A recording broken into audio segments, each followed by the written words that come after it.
Petroleum किस प्रकार की चट्टान में पाया जाता है और सादी चट्टान में? गुब्बारों को उड़ाने के लिए काम में लाई जाने वाली गैस है हीलियम। गुब्बारों को उड़ाने के लिए काम में लाई जाने वाली गैस है हीलियम।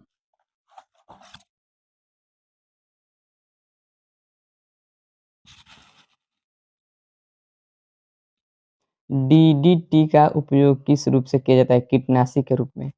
डीडीटी का उपयोग किस रूप में किया जाता है? कीटनाशी के रूप में। इथाइल के अत्यधिक सेवन से कौन सा अंग प्रभावित होता है? यकृत।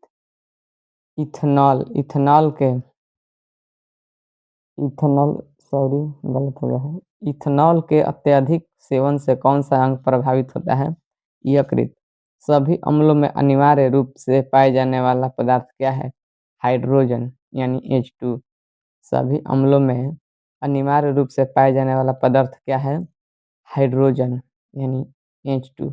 आग लगने तथा फैलने की सबसे कम संभावना किस वस्त्र में से होती है? सूती से। आग लगने तथा फैलने की सबसे कम संभावना किस वस्त्र से होती है? सूती के। लोहा का सबसे महत्वपूर्ण स्रोत कौन सा है? हरी सब्जियां।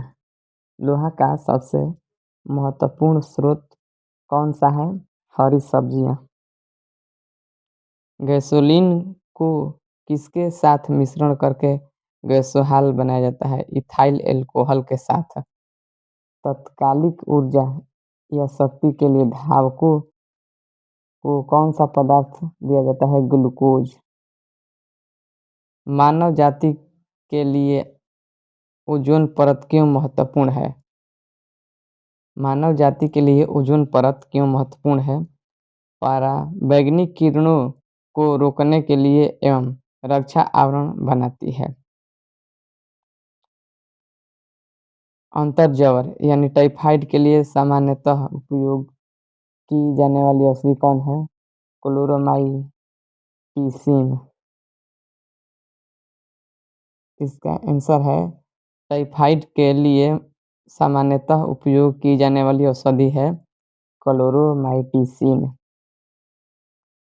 गैस की लौ की सबसे गर्म हिस्से को क्या कहते हैं? ज्योतिहीन क्षेत्र नॉन लुमिनियस जोन। लौ गैस की लौ की सबसे गर्म हिस्से को क्या कहते हैं?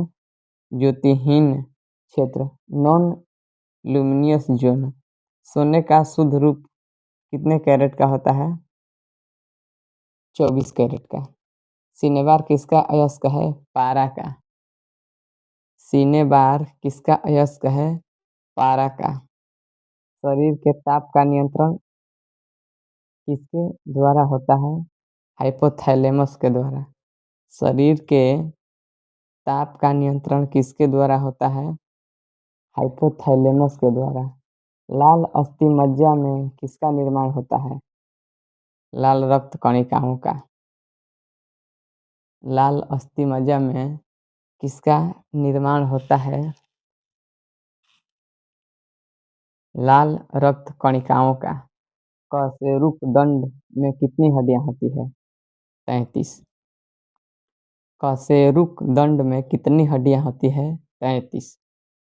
बीसीजी का पूरा नाम क्या है? Bacillus Calmette